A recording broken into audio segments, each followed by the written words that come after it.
Purpose 2 findings were extraordinary. Only 2 infections in the treatment arm. In the Purpose 2 study, there were over 20% of transgender individuals that were included. So really any sort of large conclusions that we can draw, we actually can apply them to transgender individuals, as opposed to other studies where the percentage is so small that it may be hard to say that. But because they were 20% of the population, really just looking at the study findings, I feel very comfortable saying that this is a medication that works well for transgender individuals based on these study findings.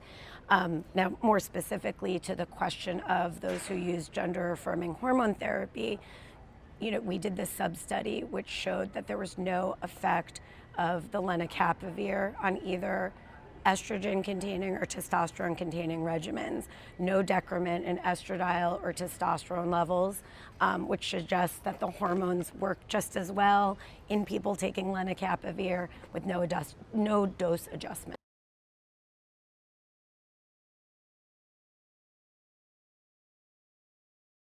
The concern is that lenacapavir has CYP3A inhibition, and the hormones that we use may use the same pathways. So, maybe theoretically, the levels of hormones could be elevated.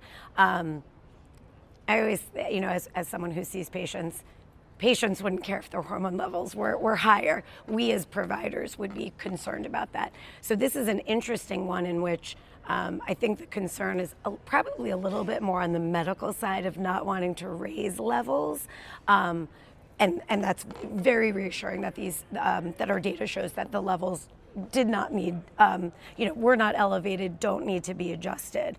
But what this sub-study did, like other PrEP trials have done, is really made it very purposeful to make sure that we're studying hormone and drug interactions, which I think was a mistake historically with HIV treatment, never really studying gender-affirming hormone therapy in studies. And this now in every PrEP trial is happening, and these results come out pretty quickly. This is very fast. And the fact that we have this new medication, just FDA approved in June, to say to gender diverse and transgender individuals, this medication will work fine. You don't have to worry about your hormones.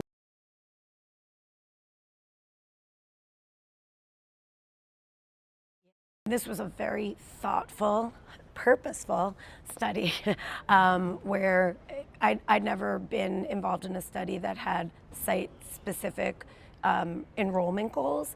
And I think, at times it felt a little restrictive, but it also just made me think, and our team think, so much more about who really needed to be in the study. And so we were working towards making sure people were in the study that obviously sort of fell into that, those demographics essentially.